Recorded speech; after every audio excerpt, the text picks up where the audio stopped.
We're doing a lot of introductions lately because there's a lot going on. Chase Bay's S2000. So I actually got this car for $2,000, running great. It had a crushed in quarter panel and a messed up door, and I handed the keys to everybody at a Christmas party a few years ago at old Chase Bay's, and we were just ripping it up. I mean, doing 360s in the grass. And I actually hit a 3D printer from the 90s really hard, and it actually bent the suspension and subframe. The ultimate goal with this, or the goal the whole time, was to make it pretty nice, which it ended up a little nicer than I wanted it to. The goal with this car was to give myself a track car so that I could do some light competition and grid life in 2024, and then move on to a bigger series in 2025, or maybe just toward the end of 2024. I've been drifting for 10 plus years, and I've done a lot of track days before I started drifting in my old CRX and my FRS, but I never really did anything wheel to wheel. But I am dying to get out there on track and get good lap times and learn that craft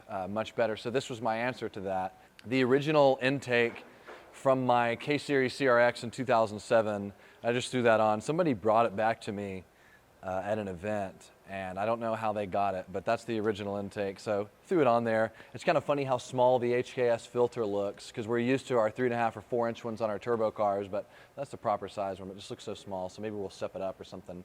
We're doing all the development on this chassis: oil cooler kit, dual piston, brake booster delete. We'd love to get our products on some GLTC and Time Attack S2000s, but yeah, we're doing radiator, we're doing dual piston, tank to rail fuel lines, oil cooler, oil catch can kit, all kinds of stuff.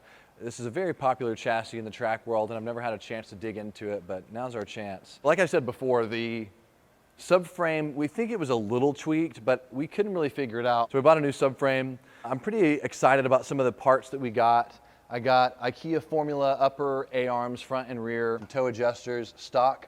I got brand new lower A-arms from Honda, and just because we wanted to keep the rubber bushing. So we're doing a Cusco 1.5 and 2-way LSD. We've got a Greddy diff cover over here, something a little bit bigger. But the main goal was, get me seat time in a really good track car, not something that's weird and obtuse, that's not common in a track car, but this is a proven track car, and I can just focus on honing the craft, honing the skill of grip driving, and so I'm really excited for it. And stock power for now, just really good suspension setup, really good tuning overall, and then just one thing at a time, just focus on the craft, improve my driving, don't overbuild a car, just driving, seat time. So that's the answer to this. So super excited about it. And yeah, add that to the list of more builds going on at Chase Bay's. I think something wrong with saying this part. These pockets for your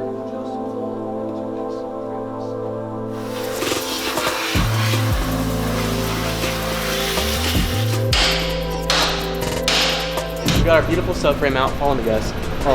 It was a battle. I don't know what's up with this car. Everything's hard to get off.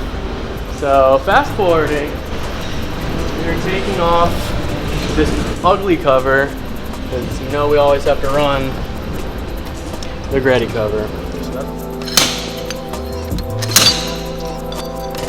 There you have it, guys.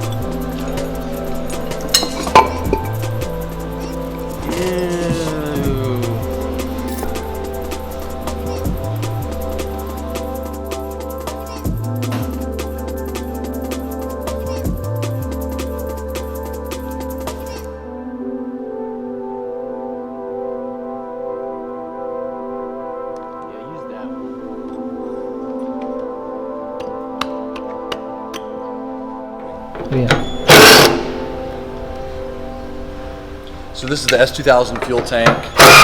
We are trying to develop a tank to rail fuel line kit. So that would be directly from the tank and include the vent and everything.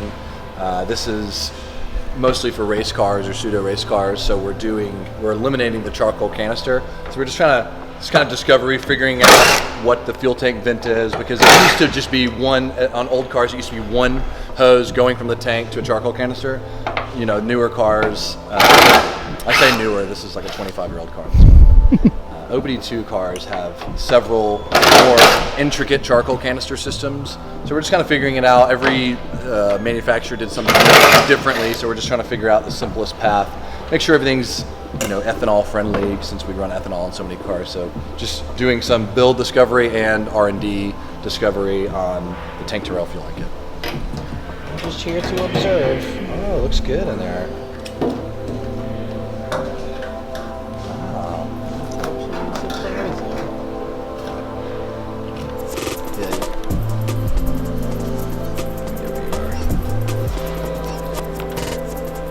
So what we figured out is that this evap system actually works in our favor a little bit.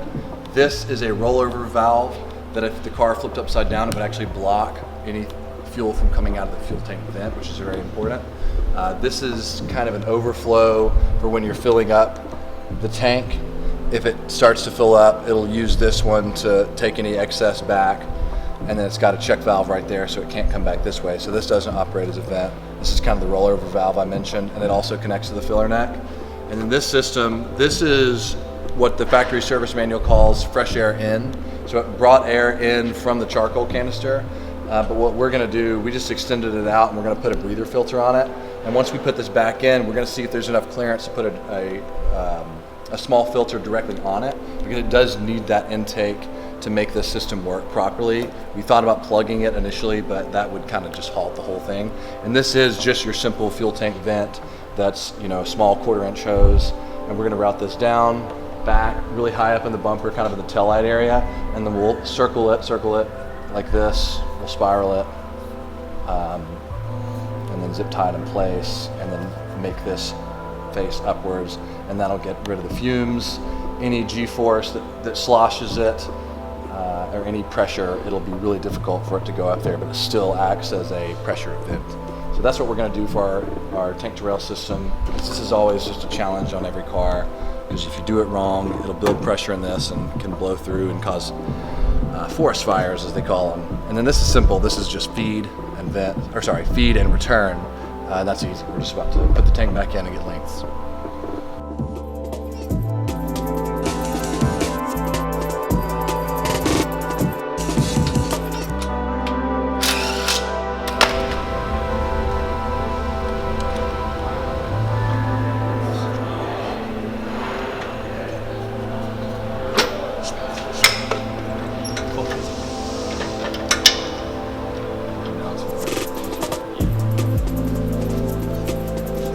Drive shift calling both.